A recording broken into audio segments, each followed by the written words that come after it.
to make summer vegetable soup, which will make a change from the traditional winter vegetable soup. Sautéing in the saucepan at the moment in about 2 ounces of butter are 2 chopped onions and 4 cloves of garlic. You could use oil if you wanted, but I prefer the taste of butter in my soup. Once the onions and garlic have softened, we're going to add a selection of vegetables, and the choice is entirely yours. Today we've got 3 chopped potatoes, a chopped courgette, a chopped red pepper, yellow pepper, 2 chopped carrots, and a couple of whole potatoes.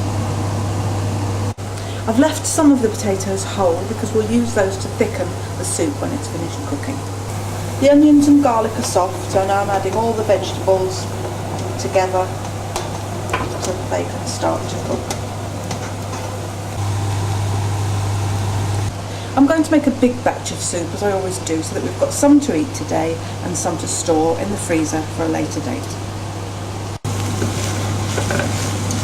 Just sauté the vegetables slightly with the onions and garlic mix in the butter.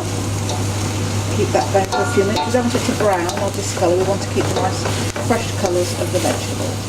Vegetables have been sautéing gently for about 5 minutes now. They're starting to soften, but they're not cooked and they haven't lost the vibrancy of their colour. Next I'm going to add 2 litres of stock. I'm using vegetable stock, but the choice is entirely yours. You could add chicken stock, but as I know we occasionally have vegetarian guests, I'll keep it all vegetable to know that I can safely serve that to them.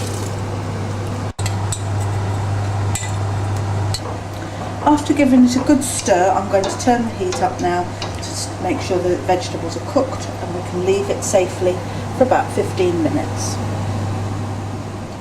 Vegetables are cooked now, so we're going to add some more,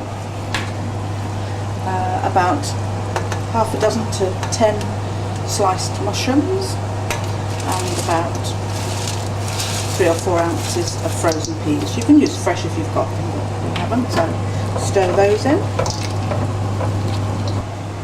And about 4 chopped tomatoes at this stage.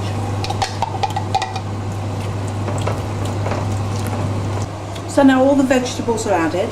The mushrooms, peas and tomatoes won't take a lot of cooking, so we're now also adding about 3/4 of a pint of milk.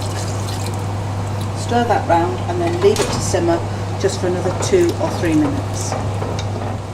The rest of the vegetables are now cooked, so we're going to adjust the seasoning slightly. I'm only going to put pepper in because the stock I used was quite salty, and people can also then adjust the salt to their own taste when they serve it. So next I'm going to take out the whole potatoes and some of the liquid to liquidise them and thicken the soup.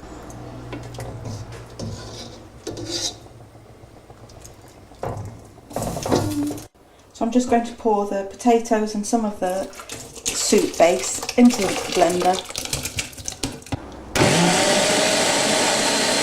I'm going to return the thickened vegetables to the soup to give a more wholesome substance to the soup. And just to finish off our soup, we're going to add a sprinkling of parsley.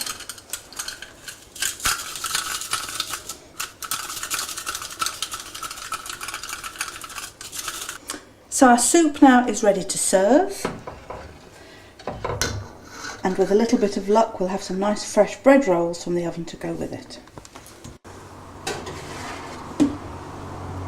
They smell delicious. Thank you for watching, and for all those who have commented on the video so far, thank you for all the compliments that I've received. I've enjoyed doing them and I certainly enjoyed cooking. Hope you do too.